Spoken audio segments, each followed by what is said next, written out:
नमस्कार दोस्तों, स्वागत है आपका हमारे YouTube चैनल पर। आज की इस वीडियो में हम करेंगे बायोलॉजी सॉल्व पेपर के क्वेश्चन नंबर 115 से 150 तक के महत्वपूर्ण MCQs को।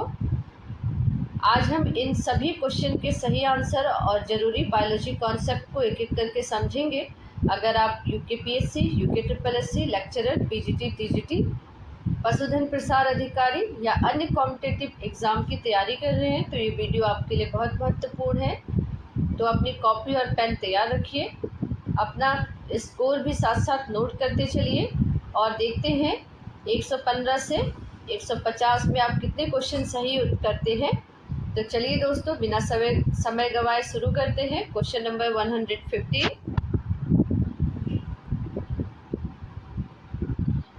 बंडल ऑफ हिस किस वर्ग के जंतुओं के हृदय में पाया जाता है? सरीसृप, स्तनधारी, उभयचर, उपयुक्त में से कोई नहीं। तो ऑप्शन नंबर बी सही हो जाएगा। स्तनधारी में बंडल ऑफ हिस स्तनधारी वर्ग के जंतुओं के हृदय में पाया जाता है। बंडल ऑफ हिस का नाम इसके खोजकर्ता स्विस कार्डियोलॉजिस्ट ब्लीहेम हिस, ठीक है, ब्लीहेम हिस के नाम पर रखा गया है। और बंडल ऑफ हिस जो है विशिष्ट हृदय पेशी कोशिकाएं हैं जो हृदय के मध्य AB नोड, ठीक है, जो हृदय के मध्य AB नोड से विद्युत आवेगों को हृदय की दीवार की पेशी कोशिकाओं तक पहुंचाती है। उसके बाद क्वेश्चन नंबर 116 को देखते हैं। CD4T कोशिकाएं कहलाती हैं किलर T सेल, विनाशी T कोशिकाएं, हिस्टियोसाइट्स, सहयोजी T कोशिकाएं, फैगोसोम्स। तो 116 का ऑप्शन नंबर सी सही हो जाएगा। सहयोगी T कोशिकाएं, हेल्पर T सेल्स। और ये सफ़ेद रंग की कोशिका का प्रकार लिम्फोसाइट है, ठीक है, जो प्रतिरक्षा कार्य के प्रमुख मध्यस्थ के रूप में कार्य करती है। और सहयोगी T कोशिकाएं अपनी सतह पर CD4 प्रोटीन बनाती हैं। T कोशिकाएं अपने निर्माण के बाद थाइमस ग्रंथि में चली जाती है और यहीं पे इनका विकास होता है, इसलिए इन कोशिकाओं के नाम से पहले T अक्षर जुड़ा हुआ है, ठीक है। क्वेश्चन नंबर 117 को देखेंगे। कौन सा युग्म सही नहीं है? बाह्य अलिंद व बाह्य निलय के मध्य का द्वार त्रिवलन कपाट है। बाह्य अलिंद व बाह्य निलय के मध्य का द्वार द्विकपर्दी कपाट है। दाएं निलय व फुफ्फुस धमनी के मध्य का द्वार अर्धचंद्र कपाटिका है। बाह्य निलय व महाधमनी के मध्य का द्वार द्विवलनी कपाट है। 117 का ऑप्शन नंबर डी सही हो जाएगा। बाह्य निलय व महाधमनी के मध्य द्वार द्विवलनी कपाट नहीं पाया जाता है, अतः ये कथन क्या हो जाएगा? असत्य हो जाएगा। बाइकप्सिड बल्ब द्विवलनी कपाट बाह्य अलिंद व बाह्य निलय के मध्य का द्वार होता है, जिसे मिट्रल बल्ब यानी कि द्विकपर्दी कपाट भी कहते हैं। दाएं अलिंद व दाएं निलय के मध्य में द्वार त्रिवलन कपाट यानी कि ट्राइकप्सिड बल्ब होता है। दाएं अलिंद और दाएं निलय के मध्य में ट्राइकप्सिड, और दाएं निलय और दाएं निलय या बाएं निलय व फुफ्फुस धमनी यानी कि पल्मोनरी आर्टरी और पल्मोनरी अरोटा के मध्य में सेमी ल्यूनर बल्ब पाया जाता है, ठीक है। क्वेश्चन 118 को देखते हैं। निम्न में से कौन हृदय स्पंदन का गति निर्धारण कहलाता है? अलिंद निलय घुंडी, हिस का गुच्छक, शिरा अलिंदी घुंडी और हृदय गुच्छिका। तो 118 का ऑप्शन नंबर सी सही हो जाएगा। सिरा अलिंदी घुट्टी नोड या सिरा अलिंदी घुंडी हृदय का प्राकृतिक पेस मेकर है। यह दाहिने अलिंद के शीर्षक भाग पर विशेष कोशिकाओं का एक छोटा पुंज होता है। ऐसे नोड का मुख्य कार्य हृदय की सामान्य गति निर्धारक पेस मेकर के रूप में कार्य करता है और यह एक सक्रिय विभव निर्णायक पेस मेकर के रूप में कार्य करता है, ठीक है। क्वेश्चन नंबर 119 को देखते हैं। जब किसी रोगकारी जीव विष के विरुद्ध तैयार प्रतिरक्षाएं शरीर की प्रविष्ट कराई जाती है, शरीर में प्रविष्ट कराई जाती है तो कहलाता है कृत्रिम निष्क्रिय टीकाकरण, कृत्रिम सक्रिय टीकाकरण, प्राकृतिक निष्क्रिय टीकाकरण, प्राकृतिक सक्रिय टीकाकरण। तो 119 का ऑप्शन नंबर ए सही हो जाएगा, कृत्रिम निष्क्रिय टीकाकरण। जब किसी रोगकारी जीव विष के विरुद्ध तैयार प्रतिरक्षाएं शरीर में प्रविष्ट कराई जाती है तो यह कृत्रिम निष्क्रिय टीकाकरण कहलाता है। निष्क्रिय प्रतिरक्षा स्वाभाविक रूप से हो सकती है, जैसे कि एक शिशु को प्लेसेंटा या स्तन के दूध के माध्यम से, या कृत्रिम रूप से माँ की एंटीबॉडी प्राप्त होती है, जैसे ही जब कोई व्यक्ति इंजेक्शन गामा ग्लोबिन इंजेक्शन के रूप में एंटीबॉडी प्राप्त करता है। क्वेश्चन नंबर 120 को देखेंगे। निम्नलिखित में से कौन सी कोशिकाएं प्रतिरक्षा श्रावण करती है? सभी श्वेताणु, ऑल ल्यूकोसाइट्स, ऑल लिम्फोसाइट्स, सभी लिम्फोसाइट्स, बी लिम्फोसाइट्स और टी लिम्फोसाइट्स। तो 120 का ऑप्शन नंबर सी सही हो जाएगा, बी लिम्फोसाइट्स। बी लिम्फोसाइट कोशिकाएं प्रतिरक्षियों को स्रावित करती हैं। बी लिम्फोसाइट प्रतिरक्षा प्रणाली का हिस्सा है और अस्थि मज्जा की स्टेम कोशिकाओं से विकसित होता है। इन्हें बी सेल भी कहा जाता है। ठीक है, बी लिम्फोसाइट्स ह्यूमोरल प्रतिरक्षा के लिए जिम्मेदार है और टी लिम्फोसाइट कोशिका मध्यस्थ प्रतिरक्षा के लिए आवश्यक है। उसके बाद क्वेश्चन नंबर 121 को देखेंगे। निम्न में से किसमें हीमोजॉइन एक विष लाल कणों के फटने के बाद रक्त में छोड़ा जाता है? टाइफाइड, मलेरिया, फाइलेरियासिस और स्मॉल पॉक्स। तो 120 का ऑप्शन नंबर बी सही हो जाएगा, मलेरिया। मलेरिया में हीमोजॉइक एक विष लाल रक्त कणों के फटने के बाद रक्त में जोड़ा जाता है। हीमोजॉइट एक अपशिष्ट उत्पादन है जो रक्त में उपस्थित कुछ परजीवी जैसे मलेरिया परजीवी जैसे प्लाज्मोडियम द्वारा रक्त हीमोग्लोबिन के पाचन से बनता है। हीमोजॉइन आरबीसी में प्लाज्मोडियम संकरण के दौरान प्लाज्मोडियम परजीवी द्वारा हीमोग्लोबिन के पाचन का चयापचय रूप से क्रिस्टलीकृत कर उत्पादित है। ठीक है, उत्पादन मतलब ये उत्पाद है। ठीक है, किसका? प्लाज्मोडियम के परजीवी का। जब वो हीमोग्लोबिन का पाचन कर लेता है तो उसके बाद वो क्रिस्टलीकृत रूप में हो जाता है। क्वेश्चन नंबर 122 हो जाएगा। यकृत निवाहिका सिरा द्वारा यकृत में रुधिर आता है हृदय से, अमाशय से, वृक्क से, जठरांत्र से। तो 122 का ऑप्शन नंबर डी सही हो जाएगा। यकृत निवाहिका सिरा पोषक तत्वों से भरपूर रक्त जठरांत्र पथ से आंत और अन्य भागों में जैसे पित्ताशय थैली, अग्नाशय और प्लीहा से यकृत को ले जाती है।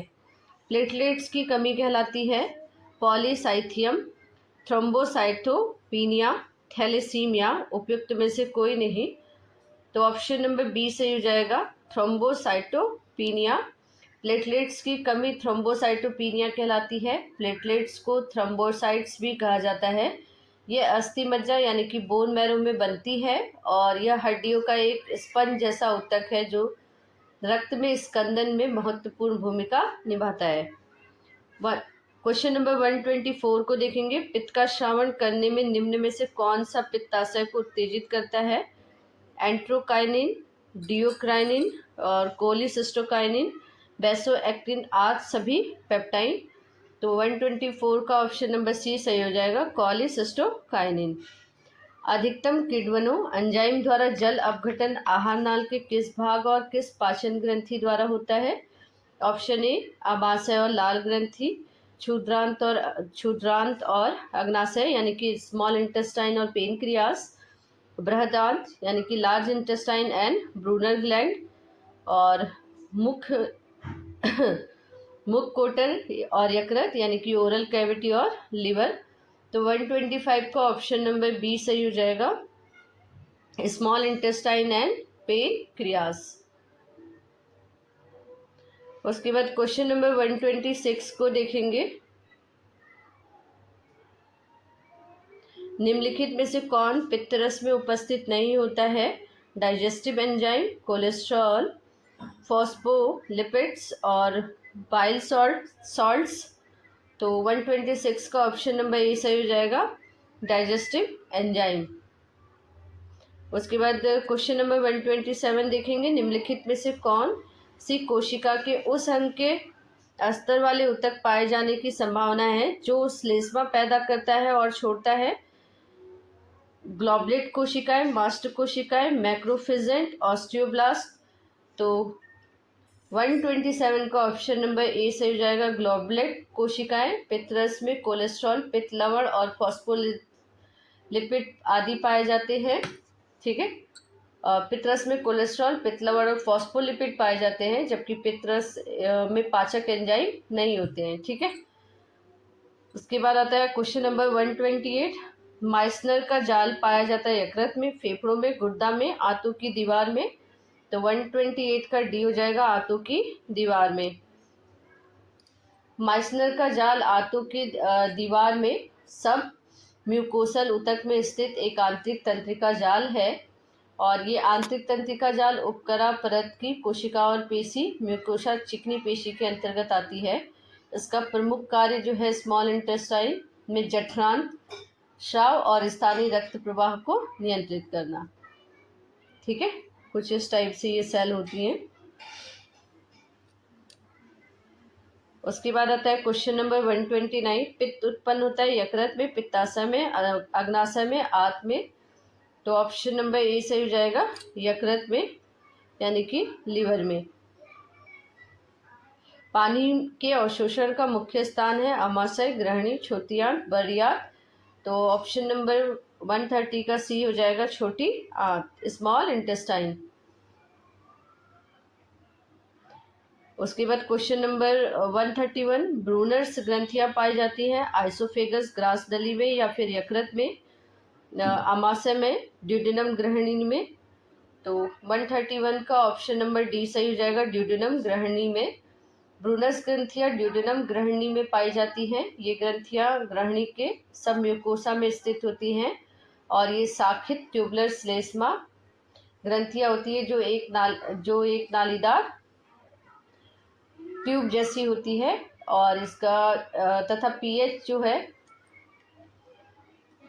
पीएच के साथ बलगम का स्राव करती है, जो पेट में कायम के प्रभाव को बेअसर करने का काम करती है।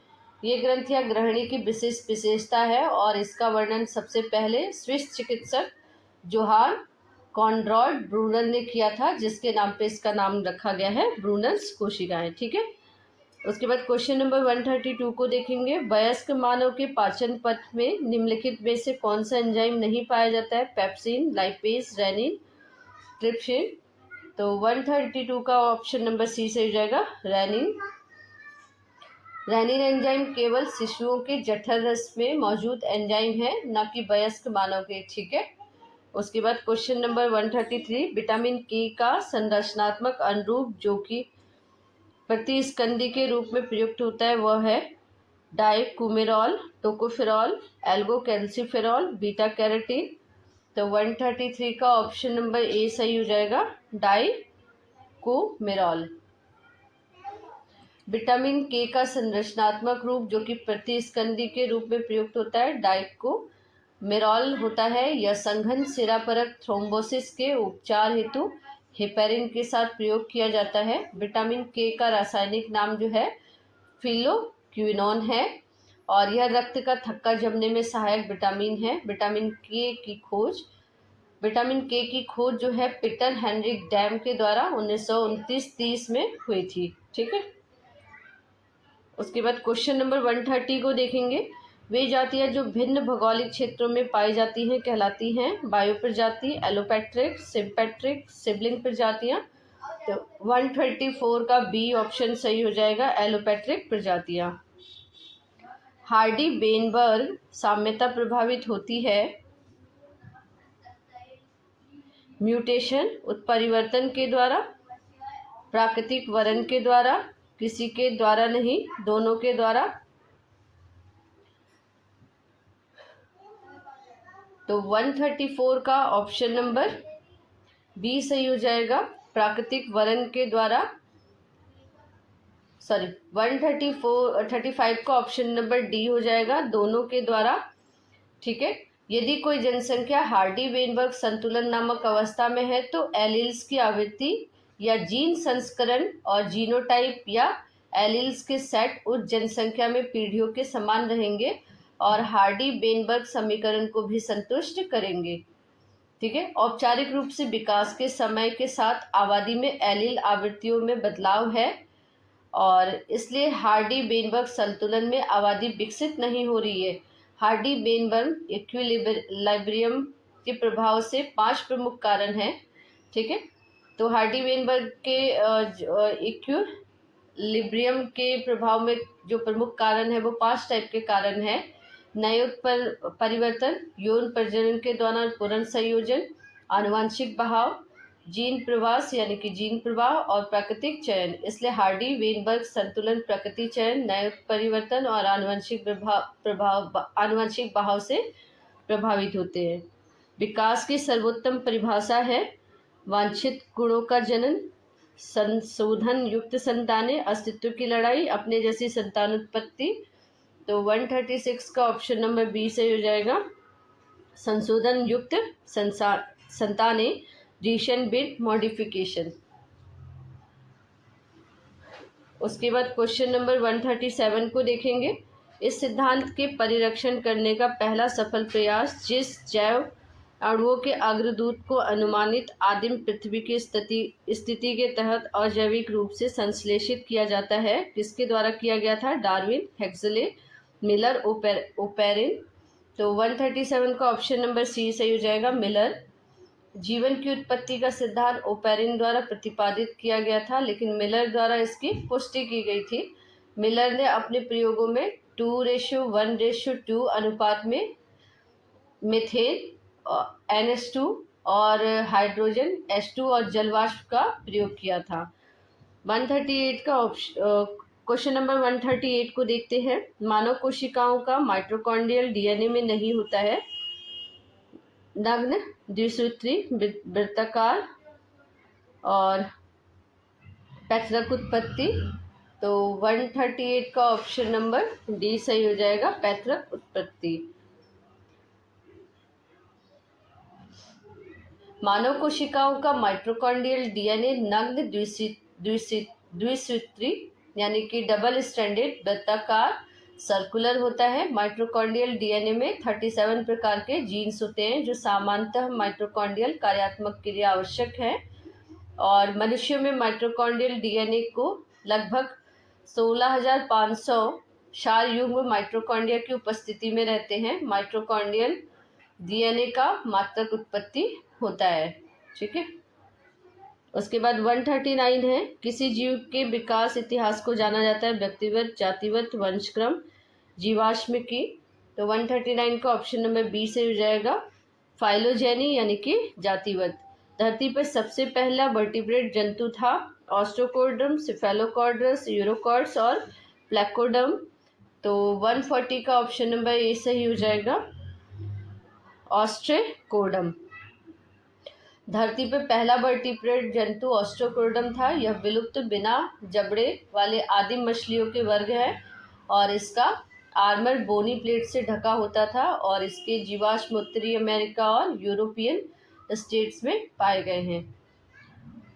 क्वेश्चन नंबर 141 को देखेंगे। जीवित जीवाश्म का एक उदाहरण है आर्क्योप्टेरस, यूरोमेस्टिमम, लैटिमेरिया और कोलंबा। तो 141 का ऑप्शन नंबर सी से हो जाएगा, लैटिमेरिया। निम्नलिखित में से किस एक में सभी समजात अंग शामिल हैं?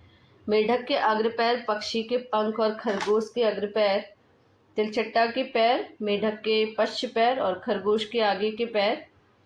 उसके बाद आता है तितली के पंख, पक्षी के पंख और चमगादड़ के पंख, पक्षी के पंख, चमगादड़ के पंख और उड़ती हुई छिपकली के पंख। तो क्वेश्चन नंबर 142 का ऑप्शन नंबर ए सही हो जाएगा, मेढक के अग्रपैर, पक्षी के पंख और खरगोश के अग्रपैर।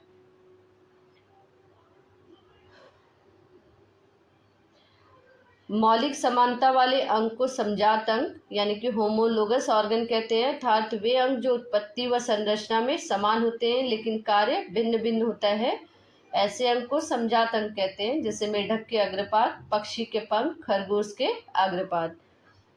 क्वेश्चन नंबर 143 को देखते हैं। समजातीय संरचनाएं हैं उत्पत्ति में समान लेकिन कार्य में भिन्न या समान, उत्पत्ति और कार्य में समान, उत्पत्ति में भिन्न लेकिन कार्य में समान, उत्पत्ति और कार्य में भिन्न। तो क्वेश्चन नंबर 143 का ऑप्शन नंबर ए सही हो जाएगा, उत्पत्ति में समान लेकिन कार्य में भिन्न या समान।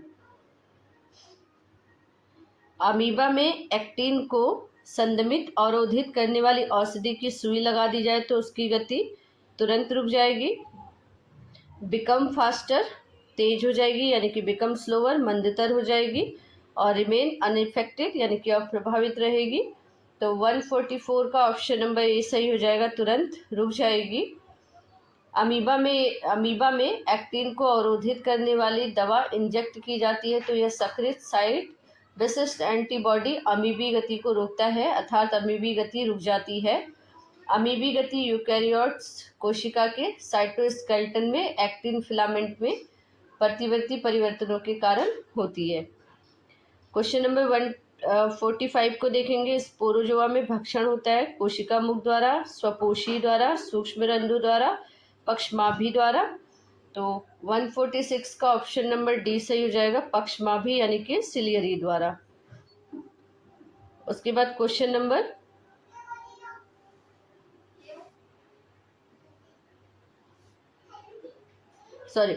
स्पोरोजोआ में भक्षण जो होता है वो सूक्ष्म रंध्रों द्वारा होता है। 145 का ऑप्शन नंबर सी सही हो जाएगा। ठीक है, सूक्ष्म रंध्र जो होते हैं एपिकॉम्प्लेक्सा में स्पोरोजोन प्रोटोजोआ के सभी चरणों के पेलिकल द्वारा निर्मित एक अंग है। यह दो संकेंद्रित वलय से बना होता है जिसमें से आंतरिक वलय बाहरी वलय के पेलिकल झिल्ली को संरक्षण को मेल खाता है। स्पोरोजोआ के भक्षण सूक्ष्म रंध्रों द्वारा होता है। ठीक है, ऑप्शन नंबर सी सही हो जाएगा। उसके बाद देखते हैं ट्रिपैनोसोमा बहुरूपी होता है, इसकी निम्नलिखित प्रावस्थाओं में किसमें कसाब नहीं होता है। तो लेप्रोमोनाड, क्रिस्थीडियल, ट्रिपैनोसोम, लेशमेनियल। तो 146 का ऑप्शन नंबर डी सही हो जाएगा, लेशमेनियल। निम्न में से कौन सा उपसंग अनंतः रूप से अंतः परजीवी है। सार्कोमेस्टिगोफोरा, स्पोरोजोआ, सीलियोफोरा, नीडोस्पोरा। तो 147 का ऑप्शन नंबर बी सही हो जाएगा, स्पोरोजोआ। उसके बाद संरचना के अनुसार एंटमीबा हिस्टोलिका कितने पृथक रूपों में मिलता है, 2, 3, 4, 5। तो 144 का ऑप्शन नंबर सी सही हो जाएगा, ऑप्शन नंबर बी सही हो जाएगा 2, ऑप्शन नंबर बी सही हो जाएगा 3। ठीक है, संरचना के अनुसार एंटमीबा हिस्टोलिका 3 पृथक रूपों में मिलता है। एंटमीबा हिस्टोलिका एक अवायवी अमीबी परजीवी है जो एंटमीबा जीनस का हिस्सा है। यह आंतों में अमीबियासिस के साथ साथ अतिरिक्त आंतों के प्रस्फुटन का कारण बनता है। इसके 3 पृथक रूप है, ट्रोफोजॉइड, प्रीसिस्ट और सिस्ट। ट्रोफोजॉइड एंटमीबा हिस्टोलिका परजीवी के बढ़ने की अवस्था है। प्रीसिस्ट ट्रोफोजॉइड और सिस्ट के बीच मध्यवर्ती चरण है और सिस्ट एंटमीबी हिस्टोलिका परजीवी का संक्रामक रूप है।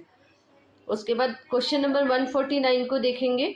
वर्ग में चलन कोशिकांग अनुपस्थित होता है, स्पोरोजोआ, सिलिएटा, राइजोपोडा और फ्लैजिलेटा। तो 149 का ऑप्शन नंबर ए सही हो जाएगा, स्पोरोजोआ। निम्नलिखित में से कौन सा रोग एक प्रोटोजोअन के कारण होता है, निमोनिया, मलेरिया, सामान्य जुकाम, टाइफाइड।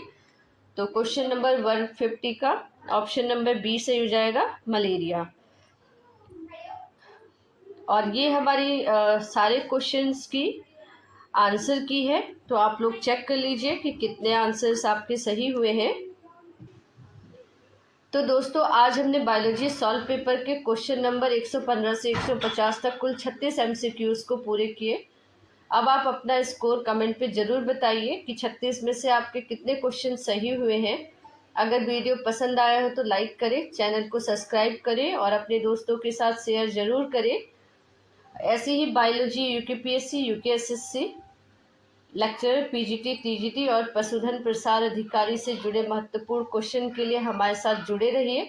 तो मिलते हैं अगली वीडियो में एक और महत्वपूर्ण सॉल्व पेपर के साथ। तब तक के लिए पढ़ते रहिए, मेहनत करते रहिए और अपने लक्ष्य की ओर बढ़ते रहिए। धन्यवाद।